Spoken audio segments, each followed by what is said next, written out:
மதுரை மாவட்டம் முத்தப்புரத்தில் கடந்த 2008ஆம் ஆண்டு ஏற்பட்ட கலவரத்தின் போது காவல்துறையினரால் தாக்கப்பட்டு காயமடைந்த 199 பேருக்கு தலா 60,000 ரூபாய் இழப்பீடு வழங்க தமிழக அரசுக்கு உயர்நீதிமன்ற மதுரை கிளை உத்தரவிட்டுள்ளது. இதுகுறித்து இந்த வழக்கினை தொடர்ந்த இந்திய ஜனநாயக மாதர் சங்கத்தின் மாநில செயலாளர் பொன்னுத்தாயிடம் கேட்கலாம். அம்மா சொல்லுங்க, உத்தப்புரம் கலவர வழக்கில் உயர்நீதிமன்ற மதுரை கிளை இன்று அளித்த தீர்ப்பு பற்றி என்ன நினைக்கிறீங்க? வணக்கங்க. நாங்கள் இன்னைக்கு மதுரை உயர்நீதிமன்றத்தில் வழங்கப்பட்டிருக்கிற தீர்ப்பை ஜனநாயக மாதர் சங்கத்தின் சார்பாக நாங்கள் வரவேற்கிறோம்.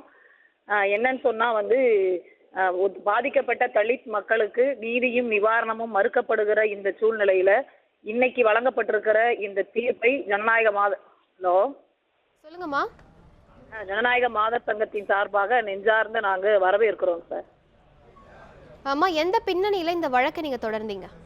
அதாவது 2008ஆவது வருடம் உத்தப்புரத்தில் அங்கே இருக்கிற தீண்டாமை சுவரை இடிக்கணும் அப்படின்னு சொல்லி ஜனநாயக மாதர் சங்கம், தமிழ்நாடு தீண்டாமை ஒழிப்பு முன்னணி, மார்க்சிஸ்ட் கட்சி, இன்சூரன்ஸ் ஊழியர் சங்கம் உள்ளிட்ட அமைப்புகள் தொடர்ந்து தீண்டாமைக்கு எதிராக போராடி வந்தோம். அப்படி போராடி வருகிற பொழுது அங்கே இருக்கிற போராடுகிற தலித் மக்களை ஒடுக்குவதற்காக 2008 அக்டோபர் 2ஆம் தேதி காந்தி ஜெயந்தி அன்னைக்கு மதுரை மாவட்டத்தினுடைய காவல்துறை அந்த மக்கள் மீது மிகப்பெரிய ஒரு தாக்குதலை நடத்தினாங்க. அப்படி தாக்குதலை நடத்தினதுல குழந்தையில இருந்து 74 வயது பாட்டி மாரியம்மாள் வரைக்கும் பாதிக்கப்பட்டு 200க்கும் மேற்பட்ட குடும்பங்கள் அந்த போலீஸினுடைய தாக்குதலுக்கு உள்ளானாங்க. தாக்குதலுக்கு உள்ளான தலித் மக்களுக்கு நீதியும் நிவாரணமும் கேட்டு நாங்க ஜனநாயக மாதர் சங்கத்தின் சார்பா மதுரை உயர் நீதிமன்றத்துல வழக்கு தொடுத்தோம். எங்களுடைய வழக்கறிஞர் நிர்மலா ராணி ராஜ்குமார் அவங்க நீதிமன்றத்துல வாதாடினாங்க. இந்த வாதாடினதுல இடைக்கால நிவாரணமாக ஒரு 10,28,000 ரூபாய் நிவாரணமாக எங்களுக்கு கிடைச்சது.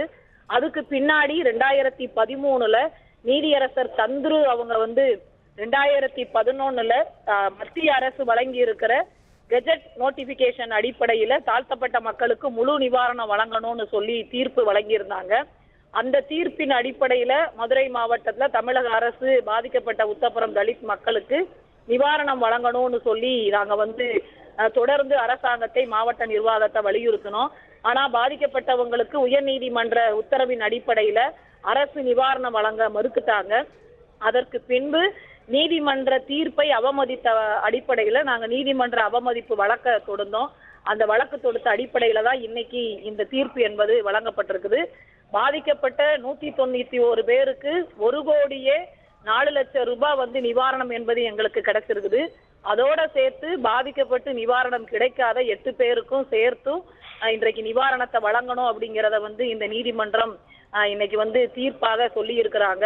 அதோட சேர்த்து பார்த்தோம் அப்படின்னு சொன்னா பாதிக்கப்பட்ட மக்களுக்கு நிவாரணத்தை லீகல் எய்டு சென்டரோட வழங்குவதோட மட்டுமல்லாம தாக்குதல் நடத்திய காவல்துறை மீதும் மாவட்ட கலெக்டர் உரிய விசாரணை செய்து நடவடிக்கை எடுக்கணும் அப்படிங்கிறத இந்த தீர்ப்புல இன்னைக்கு சொல்லி இருக்கிறத ஜனநாயக மாதர் சங்கத்தின் சார்பாகவும், தீண்டாமை ஒழிப்பு முன்னணியின் சார்பாகவும், மார்க்சிஸ்ட் கம்யூனிஸ்ட் கட்சி, இன்சூரன்ஸ் ஊழியர் சங்கத்தின் சார்பாகவும் நாங்கள் வரவேற்கிறோங்க.